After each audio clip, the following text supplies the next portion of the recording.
দর্শক আসসালামু আলাইকুম। আমি এখন আছি কুষ্টিয়া লালন শাহ মাজারে। এই এই আমার পিছনে যে দেখা যাচ্ছে ওইটাই হচ্ছে লালন শাহ মাজার। আর এখানে তার ভক্তবৃন্দ যারা আছে তাদের যে কবর সেটাই এখানে।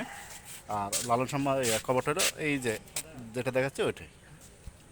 এছাড়াও আমাদের সাথে আছেন যারা আপনি কোথা থেকে আসছেন ভাই? ঢাকা মানিকগঞ্জ থেকে। মানিকগঞ্জ। তারপরে একজন আছে আমাদের একজন ভাই, ওনার সাথে কথা হয়েছে, উনি পাবনা থেকে আসছেন। এই হলো নিজামুদ্দিন আউলিয়ার ছেলে আলম সরকার। এই হলো লালন শাহর অডিটোরিয়াম। এখানে উরুসের সময় এখানে নাচ গান হয়। আর এখানে ভক্তবৃন্দরা সকলে এখানে আসে নাচ গান করেন। দর্শক, এটা হলো লালন শাহ একাডেমিক ভবন, যেটা হচ্ছে মিউজিয়াম।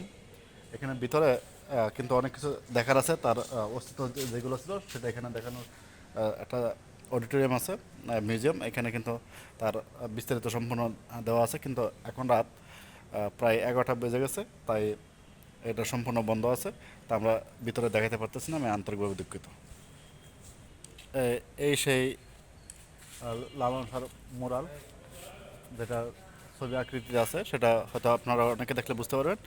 আর অনেকে যারা দেখেন নাই তারা আমার ভিডিওর মাধ্যমে দেখে নিন। ধন্যবাদ। দর্শক, একটা বিষয় আমি দেখে এখানে হচ্ছে বুলাই শাহ ফকিরের স্ত্রী পেরিনেসা ফকিরানী মৃত তারিখ অজ্ঞাত। লালন শাহ ফকিরের নিজ হস্তে মুরিদ, অর্থাৎ লালন শাহ নিজেই ওনাকে মুরিদ করেছিলেন।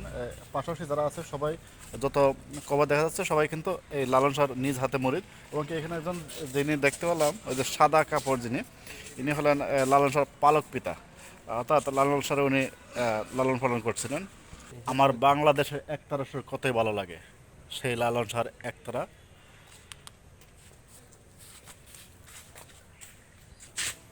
এই রাস্তাটি হলো লালন শাহর মাজারের প্রবেশ গেট। ওই সামনে যে গেটটা দেখা যাচ্ছে এটা হচ্ছে সেই প্রবেশ গেট, প্রথম গেট এটাই। আর কোনো গেট নেই, দ্বিতীয় কোনো গেট এদিকে দেখা যাচ্ছে না। দর্শক, আমরা এখন বের হয়ে চলে আসছি, আমরা অলরেডি মেন গেটে চলে আসছি, কিন্তু ওই যে পিছনে যেটা দেখা যাচ্ছে ওইটাই লালন শাহর মাজার।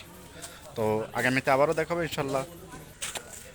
এই লালন শাহর সেই মাঠ, ঐতিহ্য মাঠ, যেখানে কাফেলা হয়, বিভিন্ন বিভিন্ন নাচ গান হয় এই মাঠের মধ্যেই।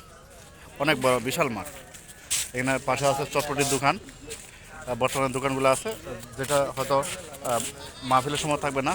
যে সময় উরুস হয় তখন এই দোকানপাটগুলো থাকে না এই পাশে, কারণ এখানে দোকানপাট দিলে হয়তো সম্ভব হয় না যে সব কিছু পরিস্থিতি সামলিয়ে নেওয়া। ধন্যবাদ।